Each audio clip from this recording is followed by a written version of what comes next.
Hello everyone. आज हम discuss करेंगे केरला ने कैसे कोरोना वायरस को टैकल किया। कोरोना वायरस जैसे आपको पता है पूरे वर्ल्ड में स्प्रेड है। डब्ल्यूएचओ ने इसको कोविड नाम दिया है एंड पैंडेमिक का स्टेटस दिया है बिकॉज ऑलमोस्ट सारे कंट्री में ये स्प्रेड है। सेंट्रल गवर्नमेंट स्टेट गवर्नमेंट वो ट्राई कर रही है इसको कंट्रोल करने का, इसलिए सेंट्रल गवर्नमेंट ने अभी लॉकडाउन का सेकेंड लेग भी उन्होंने अनाउंस किया है। बट कुछ स्टेट हैं जो अच्छा परफॉर्म कर रहे हैं, जिसमें से एक केरला है। यूपी, आसाम, गोवा, उनका भी परफॉर्मेंस सेटिस्फैक्ट्री है। तो केरला ने कैसे कोरोना वायरस को कंट्रोल किया, कैसे उसको टैकल किया, ये हम लेक्चर सीरीज में डिस्कस करेंगे। इसका पूरा आउटलाइन है। कोविड 19 कोरोना वायरस का नाम है, डब्ल्यूएचओ ने नेम किया है इसको। एंड केरला, तो इन दोनों के बीच में क्या रिलेशन है, केरला में कैसे स्टार्ट हुआ कोविड 19 और अभी केरला का प्रेजेंट स्टेटस क्या है, केरला का सक्सेस के पीछे का रीजन क्या है, केरला सोसाइटी डिफरेंट कैसे है इंडिया के दूसरे स्टेट से, और केरला के पूरे इस एक्सपीरियंस से हम क्या सीख सकते हैं एंड दूसरे स्टेट में हम इम्प्लीमेंट कर सकते हैं। तो जनवरी 30 को केरला के अंदर फर्स्ट रिकॉर्डेड केस आया था। तो इंडिया के अंदर फर्स्ट रिकॉर्डेड केस केरला में आया था जनवरी 30 को।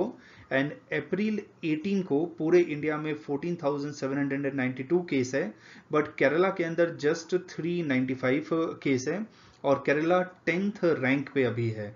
सो स्टार्ट होता है जनवरी 30 में और अभी वो 10th रैंक पे है। ये इंडिया टुडे का ग्राफिक्स है जो मैंने यहाँ पे प्रेजेंट किया है।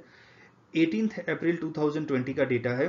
केरला के अंदर टोटल नंबर ऑफ केसेस 395, 138 अभी एक्टिव केसेस है, 255 लोग डिस्चार्ज हो गए हैं, वो रिकवर हो गए हैं। Again one of the few state जहां पे रिकवर केस ज्यादा है एक्टिव केस से, एंड 2 लोगों का डेथ हो गया है। सो ये 18 अप्रैल 2020 को हिंदू में रिपोर्ट आया था, उसको मैं यहाँ पे कोट कर रहा हूं। केरला का लोकेशन ऐसा है, ज्योग्राफी और उसका डेमोग्राफी, वो एक पोटेंशियल हॉटस्पॉट हो सकता था। उसके पीछे का रीजन, पॉपुलेशन डेंसिटी केरला का है 860 पर्सन पर स्क्वायर किलोमीटर और पूरे इंडिया का एवरेज है 382, तो ऑलमोस्ट 2.2 टाइम्स इंडिया का पॉपुलेशन डेंसिटी केरला के अंदर है। So quite dense state. Deep connection with global economy, यहाँ पे 2.5 मिलियन एस्टिमेटेड मलयालीज जो केरलाइट्स हैं गल्फ रीजन में है, एंड यूरोप, अमेरिका दूसरे रीजन में भी है। सो केरला का ग्लोबल इकोनॉमी के साथ काफी कनेक्शन है। केरला का डायस्पोरा नंबर ऑफ कंट्रीज में फैला हुआ है, जिसकी वजह से केरला एंड दूसरे कंट्रीज के बीच में मोबिलिटी काफी होता है। एयर के थ्रू, शिप के थ्रू मोबिलिटी ज्यादा होता है। और हाई रेट ऑफ केरला के अंदर हेल्थ वर्कर्स हैं।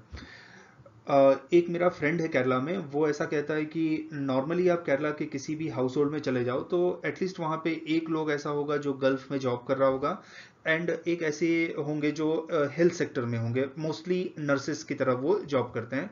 तो health worker, police, district administration के लोग, सफाई कर्मचारी, वेंडर्स, ये लोग ज़्यादा प्रोन हैं कोविड 19 के कांटेक्ट में आने से। और अभी इंदौर में, अहमदाबाद में हेल्थ वर्कर्स को ज़्यादा इन्फेक्शन हो रहा है कोरोना वायरस से। तो केरला में क्योंकि हेल्थ वर्कर्स ज़्यादा हैं तो एक वो भी चांसेस है कि उनको भी इन्फेक्शन होने के चांसेस है। अब केरला अभी प्रेजेंट कहाँ पे स्टैंड कर रहा है?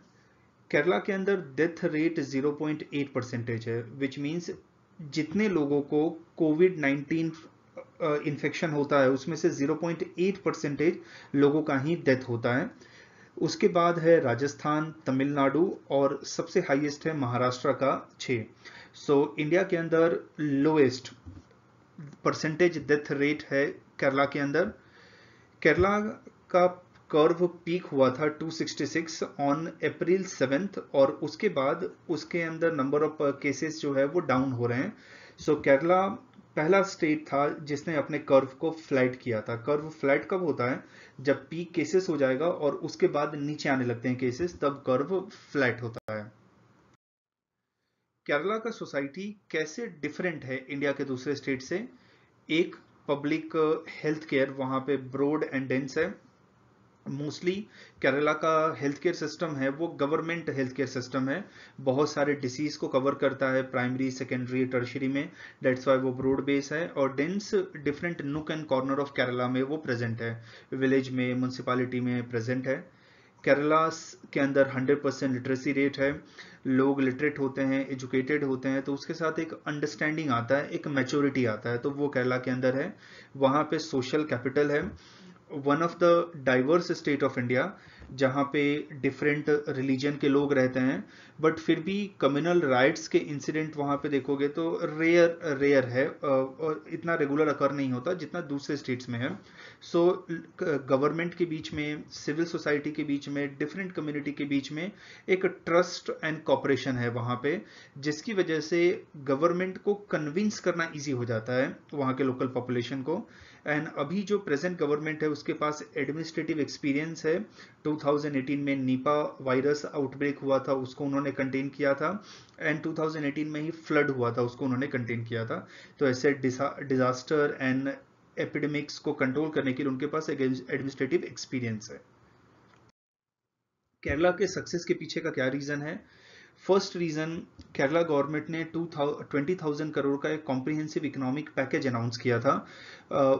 वो पैकेज डिफरेंट सेक्टर को, डिफरेंट सेक्शन ऑफ पॉपुलेशन को वो कवर करता है, तो जिसकी वजह से लोगों के अंदर एक प्रॉब्लम ये होता है कि इकोनॉमिक डेस्परेशन होता है, कि जैसे ये कोरोना वायरस की वजह से अभी हम काम नहीं कर रहे हैं, हमारा बिजनेस नहीं है, तो ये खत्म होगा तो उसके बाद क्या होगा, कंडीशन और सीवियर हो जाएगा, हमें जॉब से निकाला जाएगा।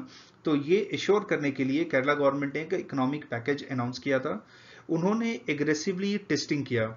दिल्ली के चीफ मिनिस्टर का प्रेस कॉन्फ्रेंस सुनेंगे, या फिर दूसरे जो एक्सपर्ट हैं, इवन इंडिया के हेल्थ मिनिस्ट्री, उनका कहना है कि जितना ज़्यादा टेस्टिंग होगा तभी तो हमें पता चलेगा कि इतने सारे लोग कोविड-19 से इन्फेक्टेड हैं, और तभी तो हम उनको ट्रीट कर पाएंगे, आइसोलेट कर पाएंगे। तो केरला एग्रेसिव टेस्टिंग की तरफ गया, जिससे इन्फेक्शन के स्प्रेड को उसने कंट्रोल किया। उसने हॉटस्पॉट को आइडेंटिफाई किया, आइडेंटिफाई करने के बाद उसको उसने आइसोलेट किया, उसको डिसइंफेक्ट किया, और हर एक हॉटस्पॉट के लिए कंटेनमेंट स्ट्रेटजी केरला लेके आया।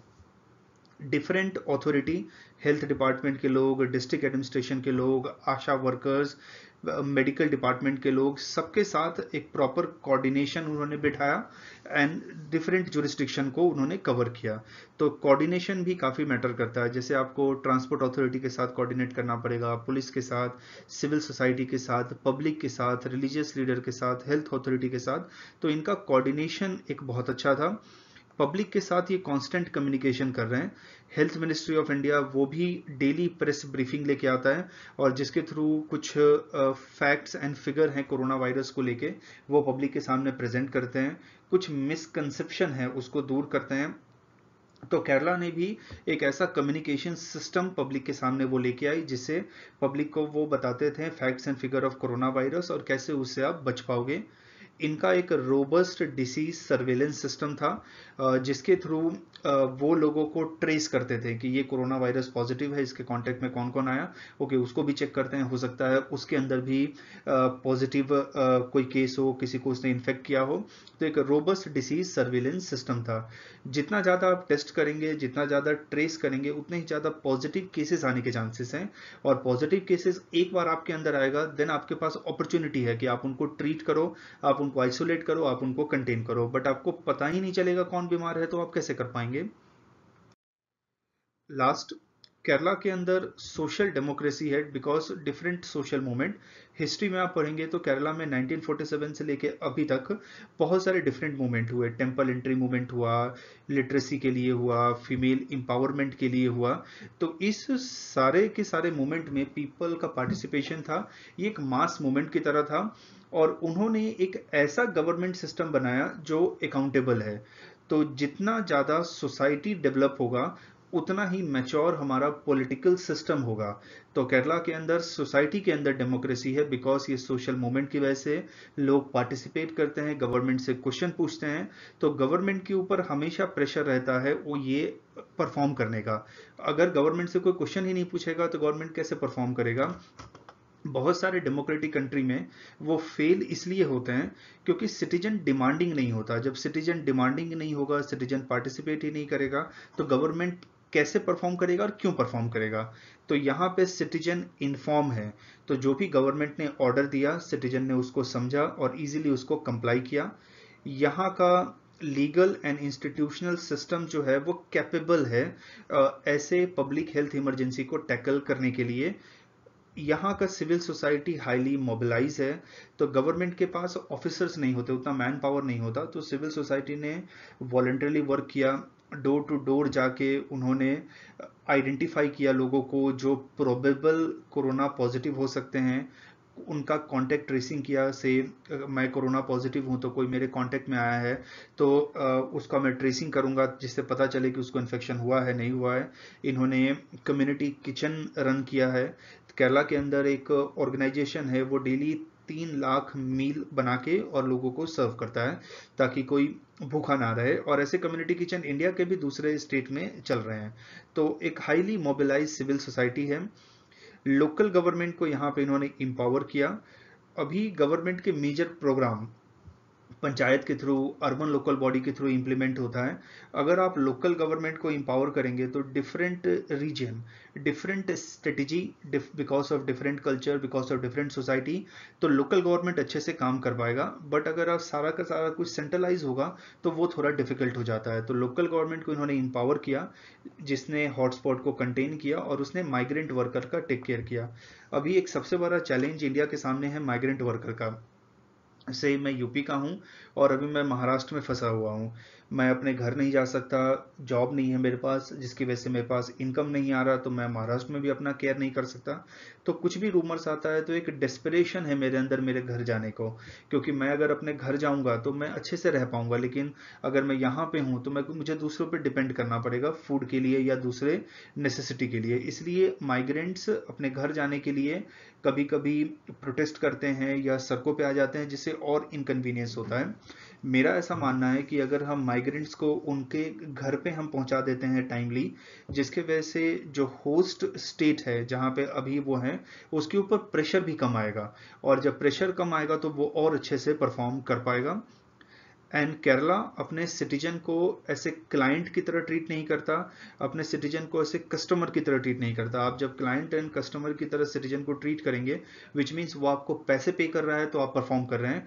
बट जब आप अपने सिटीजन को राइट की बियरिंग सिटीजन की तरह ट्रीट करेंगे, विच मीन्स सिटीजन को सर्विस देना, this is your duty, this is your right, और अगर आप नहीं दे पाएंगे तो you will be hold accountable.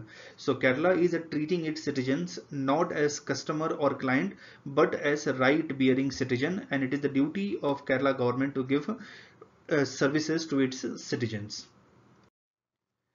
एक पत्थन मित्था मॉडल है। Pathanamthitta is a district in Kerala.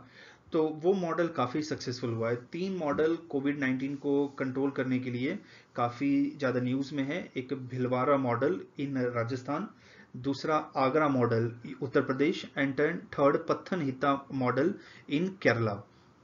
यहाँ पे 3 मेंबर ऑफ फैमिली थे, वो इटली से रिटर्न आए थे और वो तीनों को कोरोना पॉजिटिव हुआ था। वो यहाँ पे आके उनको पता नहीं था कि उनको ये डिसीज हुआ है। अपने सारे रिलेटिव से मिल रहे थे, उनके साथ सोशलाइज कर रहे थे, तो इसकी वजह से इन्फेक्शन काफ़ी स्प्रेड हो गया, जिसको देख के केरला गवर्नमेंट ने एक एक्शन प्लान बनाया। सबसे पहले उन्होंने इस डिस्ट्रिक्ट के बॉर्डर को सील कर दिया, और जो लोग भी इस फैमिली और उनके रिलेटिव के कांटेक्ट में आए थे उनका कांटेक्ट ट्रेसिंग चालू किया। उन्होंने एक डेटाबेस क्रिएट किया कि जो लोग भी डिस्ट्रिक्ट में एंटर हुए हैं और डिस्ट्रिक्ट से वो बाहर गए हैं तो उनका एक डेटाबेस बनाया, उनका टेस्टिंग उन्होंने किया। अभी तक केरला ने अप्रोक्सीमेटली 78,000 लोगों का टेस्टिंग कर लिया है, और टेस्टिंग करने के बाद उनको या तो होम क्वारंटाइन में रखा है या तो उनको हॉस्पिटल में रखा है ट्रीटमेंट के लिए। तो एक डेटाबेस क्रिएट किया ताकि फ्यूचर में कुछ अगर सस्पिशन लगे तो हम इनको कांटेक्ट कर पाएं और बहुत ही शॉर्ट नोटिस में ये रिपोर्ट कर पाएं। एक ग्राफिक्स केरला गवर्नमेंट ने रिलीज किया और उस ग्राफिक के अंदर था कि इस आदमी को कोरोना पॉजिटिव था, ये सारे रीजन को ये घूमा है, इस एयरपोर्ट पे गया है, इस मॉल में गया है, इस डिस्ट्रिक्ट के अंदर एंटर हुआ, इस टैक्सी में गया है। तो जिसके वजह से लोगों को पता चले कि ओके उस टाइम पे, उस दिन पे हम अगर इस जगह पे थे तो हमें भी अपना टेस्ट कराना चाहिए। तो उन्होंने लोगों को इनकरेज किया कि आप ज़्यादा से ज़्यादा सेल्फ रिपोर्टिंग करो, क्योंकि गवर्नमेंट का लिमिटेशन होता है, वो हर जगह पे नहीं जा पाएगा। तो अगर लोगों को हम इनकरेज करें वो सेल्फ रिपोर्टिंग करें तो ये बेटर होगा। एक कोरोना आरएम ऐप केरला के अंदर एक इंजीनियरिंग कॉलेज है, वहाँ के स्टूडेंट्स ने बनाया था। अभी जैसे आप न्यूज़ में देख रहे होंगे, लोग पुलिस के साथ, हेल्थ जो वर्कर्स हैं उनके साथ वो लड़ते हैं, झगड़ते हैं, या एक्सक्यूजेस बनाते हैं कि नहीं हमें हॉस्पिटल में नहीं जाना, हमें अपना टेस्ट नहीं कराना, पुलिस के ऊपर अटैक करते हैं। इवन हॉस्पिटल में है तो वहाँ से लोग भाग जाते हैं। तो कोरोना आरए मैप क्या करेगा कि आप हॉस्पिटल में हो या फिर होम क्वारंटाइन हो, तो इसके थ्रू आपके मूवमेंट को ट्रेस किया जाएगा, और अगर इससे पता चलता है कि आप अपने घर से बाहर गए तो देन गवर्नमेंट टाइमली एक्शन लेगा। तो होम क्वारंटाइन या जो लोग हॉस्पिटल में हैं उनको आइसोलेशन में रखना बहुत ज़रूरी है। अगर वो नहीं रखेंगे तो वो ज़्यादा से ज़्यादा लोगों को इन्फेक्ट करेंगे और वो फिर फ्यूचर में डेंजरस हो सकता है। जैसा मैंने आपको बताया था कि गवर्नमेंट ने उन कॉन्टेक्ट ट्रेसिंग के लिए एक ग्राफिक रिलीज किया, तो ये एक एग्जांपल है ग्राफिक का। इसके अंदर उन्होंने एक्सप्लेन किया कि वो कब कहाँ पे गए थे, और जिसके थ्रू लोगों को पता चल जाएगा कि ओके हम अगर उस टाइम पे वहां पे थे तो हमें भी अपना टेस्ट कराना चाहिए, जिससे हम श्योर हो जाएं कि वेदर हमें कोरोना है या नहीं है। नाउ ओवरऑल केरला के एक्सपीरियंस से हम क्या सीख सकते हैं? तो इससे दो लर्निंग है, एक लॉन्ग टर्म लर्निंग है, एक शॉर्ट टर्म लर्निंग है। लॉन्ग टर्म लर्निंग है, हमें अपने पब्लिक हेल्थ सिस्टम में इन्वेस्ट करना चाहिए। आप हेल्थ सिस्टम का प्राइवेटाइजेशन करो, बट गवर्नमेंट स्पेंडिंग इंक्रीज होना चाहिए। अभी अप्रॉक्सीमेटली 1.2% ऑफ जीडीपी हेल्थ पे हम स्पेंड कर रहे हैं, और आप देखोगे प्राइमरी हेल्थ, सेकेंडरी हेल्थ जो रूरल एरिया में है तो वो काफ़ी पुअर कंडीशन में है। तो हमें पब्लिक हेल्थ सिस्टम में इम्प्रूव करना चाहिए, और इस तरह एक मिशन मोड में पैसा स्पेंड करना चाहिए, ताकि उसमें बेटर क्वालिटी का हेल्थ इंफ्रास्ट्रक्चर हम क्रिएट कर पाएं। Privatization no doubt, but government का भी होना चाहिए। लोगों का ट्रस्ट होना चाहिए। प्राइम मिनिस्टर लोगों से अपील कर रहे हैं, स्टेट रेस्पेक्टिव स्टेट के चीफ मिनिस्टर लोगों से अपील कर रहे हैं, सिविल सोसाइटी, सेलिब्रिटीज लोगों से अपील कर रहे हैं, बट फिर भी लोग अपने घर से बाहर क्यों आ रहे हैं? लोग वेजिटेबल मार्केट्स में, पब्लिक प्लेसेस में, या फिर आपस में एक दूसरे के साथ मिलते जुलते हैं। दिल्ली के अंदर जहांगीरपुरी एक एरिया है, एक ही फैमिली के 27 लोगों को कोरोना पॉजिटिव हुआ था। तो ये इसलिए है कि कहीं ना कहीं गवर्नमेंट और पब्लिक के बीच में मिसट्रस्ट है। तो ये मिसट्रस्ट को हमें रिमूव करना चाहिए, क्योंकि गवर्नमेंट जो काम कर रही है आपके लिए काम कर रही है, और लोगों को ये समझना है। और ये कब होगा? जब लोग ट्रस्ट करने लगेगी गवर्नमेंट को, पुलिस को, डिस्ट्रिक्ट एडमिनिस्ट्रेशन को, एट्सेट्रा। हमें सोशल कैपिटल बिल्ड करना चाहिए। जैसे आज प्राइम मिनिस्टर ने ट्वीट करके कहा कि कोरोना वायरस ना तो किसी रिलीजन को, कास्ट को, किसी को वो दिखता नहीं है, वो किसी को भी इन्फेक्ट हो सकता है। तो हमें किसी ब्लेम गेम में अभी नहीं पड़ना चाहिए, लाइक ये रिलीजन के लोग ये एक्टिविटी कर रहे हैं, इस रीजन के लोग ये काम कर रहे हैं। अभी तो हमें कोरोना को हराना है, उसके बाद अगर कोई रिस्पॉन्सिबल है, हमारी criminal investigation system, justice system, वो बहुत इक्विप है इनको पनिश करने के लिए। एंड हमें एक रिस्पॉन्सिबिलिटी फिक्स करना चाहिए, लाइक आप अगर अहमदाबाद के पुलिस कमिश्नर हैं, अहमदाबाद में कुछ क्राइम होता है, राइट होता है, तो आपको रिस्पॉन्सिबल होल्ड किया जाता है। वैसे ही डिस्ट्रिक्ट हेल्थ ऑफिसर, उसको भी हमें अकाउंटेबिलिटी फिक्स करना पड़ेगा कि एपिडेमिक्स आउटब्रेक हो गया तो वो क्या कर रहा था, उसकी क्या रिस्पॉन्सिबिलिटी है, कैसे उसको रिस्पॉन्ड करना है। प्रॉब्लम ये होता है कि जब भी कुछ ऐसा सिचुएशन आता है हम पैनिक हो जाते हैं, इधर उधर भागने लगते हैं, तो ऐसा नहीं होना चाहिए। शॉर्ट टर्म स्ट्रेटजी क्या है? माइग्रेंट्स के लिए कंटीजेंसी प्लान हमें बनाना चाहिए। यूपी गवर्नमेंट ने राजस्थान के कोटा में अभी 260 बसेस को भेजा था, जिससे वहाँ से के स्टूडेंट्स को, जो यूपी के स्टूडेंट्स फंसे हुए हैं कोटा में, उनको घर में लेके जाया जाए, पहुँचाया जाए। तो वैसे ही हमें माइग्रेंट्स के लिए भी करना चाहिए, ताकि जिस स्टेट में अभी हैं वहाँ पे बहुत सारा प्रेशर वो एग्जर्ट कर रहे हैं, वो प्रॉब्लम फेस कर रहे हैं, तो वो स्टेट का प्रॉब्लम भी दूर हो जाएगा और माइग्रेंट्स अपने घर पे भी पहुँच जाएंगे। Constant communication in easy language public के साथ होना चाहिए, और पब्लिक को हमें कन्विंस करना चाहिए कि आप घर से बाहर क्यों निकल रहे हो, आप लोगों के साथ इतने कांटेक्ट में क्यों आ रहे हो। गवर्नमेंट जो भी काम कर रही है आपके लिए काम कर रही है। ओके, इकोनॉमिकली प्रॉब्लम है, लेकिन हम क्या कर सकते हैं, हमारे पास अभी तो कोई और ऑप्शन तो है नहीं। तो हमें लॉकडाउन, सेल्फ आइसोलेशन, इसके बारे में लोगों को हमें समझाना पड़ेगा। आप फोर्स से लोगों को समझा नहीं सकते हैं। डंडा लेके हमेशा आप लोगों को किसी लॉ के बारे में कंप्लायंस करना चाहें तो वो डिफिकल्ट होगा, आपको लोगों को कन्विंस करना पड़ेगा और इन्वॉल्व करना पड़ेगा। ये एक पीपल मूवमेंट की तरह जाना चाहिए। दूसरा, अभी अनसर्टनिटी बहुत है, लाइक अभी फेक न्यूज़ एक चल रहा है कि ये एग्ज़ाम कैंसिल हो गया, या गवर्नमेंट ये सेक्टर को ओपन करने वाला है, या लॉकडाउन एक्सटेंड होगा, लॉकडाउन कर्व होगा। तो ऐसा अनसर्टनिटी नहीं होना चाहिए। Clear cut information, clear cut government का प्लान क्या है, लाइक कोरोना वायरस कंटेन हम कर लेंगे, उसके बाद गवर्नमेंट क्या करेगा, अगर समहाउ कंटेन नहीं हो पाया फिर हम क्या करेंगे। तो गवर्नमेंट को क्लियर कट गाइडलाइंस इशू करना चाहिए ताकि कोई अनसर्टेनिटी ना हो, बिकॉज अनसर्टेनिटी पैनिक लेके आता है और लोग पैनिक हो जाते हैं, उधर उधर भागने लगते हैं, और हमें रिस्पॉन्सिबिलिटी को डिस्ट्रीब्यूट करना पड़ेगा। ये सिविल सोसाइटी का रिस्पॉन्सिबिलिटी है, ये डिस्ट्रिक्ट एडमिनिस्ट्रेशन का है, ये पुलिस का है, ये हेल्थ ऑफिशियल का है, और सब लोग अपने काम को अच्छे से करें। तो केरला के पूरे एक्सपीरियंस से ये long term and short term हम ये सीख सकते हैं, और इसको हम अपने कंट्री में इम्प्लीमेंट कर सकते हैं। होपफुली ये कोरोना का पूरा जो प्रॉब्लम है इसको जल्दी से जल्दी हम टैकल कर लें और हमारा कंट्री फिर से एक नॉर्मल पाथ पे आ जाए। तो इस लेक्चर को हम यहीं पे कंक्लूड करते हैं। इस लेक्चर के रिलेटेड आपको कुछ भी डाउट हो आप कमेंट बॉक्स में लिख के हमें बता सकते हैं, हम उसको ट्राई करेंगे एड्रेस करने का। तब तक के लिए thank you and good day.